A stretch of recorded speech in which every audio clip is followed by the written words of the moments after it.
Comment analysez-vous la sortie du Royaume-Uni de l'Union européenne et quel impact peut-elle avoir sur la suite des relations de cette union avec les autres pays?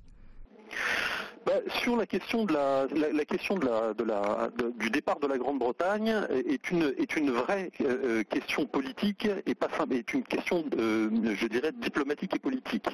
Le gouvernement de Theresa May est un gouvernement qui a renforcé sa participation dans l'OTAN, qui a engagé un certain nombre de rapprochements et l'approfondissement de ses relations avec les pays de l'ex-Commonwealth et avec les États-Unis en particulier.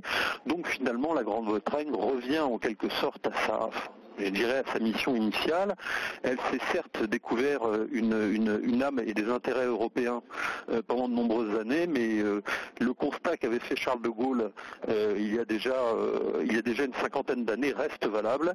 Il y a toujours eu des intérêts spécifiques à l'Angleterre qui n'ont jamais été ceux des pays continentaux de l'Europe. En particulier, un des points il y en a beaucoup, mais un des points principaux, notamment de ce qui inquiétait beaucoup Charles de Gaulle à l'époque, c'était la question de la relation avec la Russie, puisque la Grande-Bretagne a toujours eu un rôle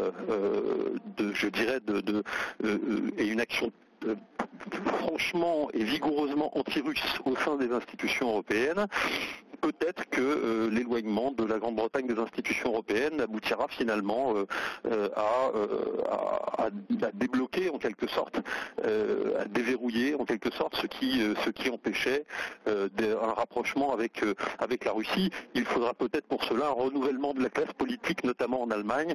Bon, on va voir comment tout cela va être suivi, mais historiquement, la Grande-Bretagne n'a jamais vraiment fait partie de l'Union européenne, en tout cas pas politiquement. C'est donc plutôt, je pense, une bonne nouvelle, en tout cas pour ceux qui se positionnent, et c'est plutôt mon cas, comme des souverainistes européens.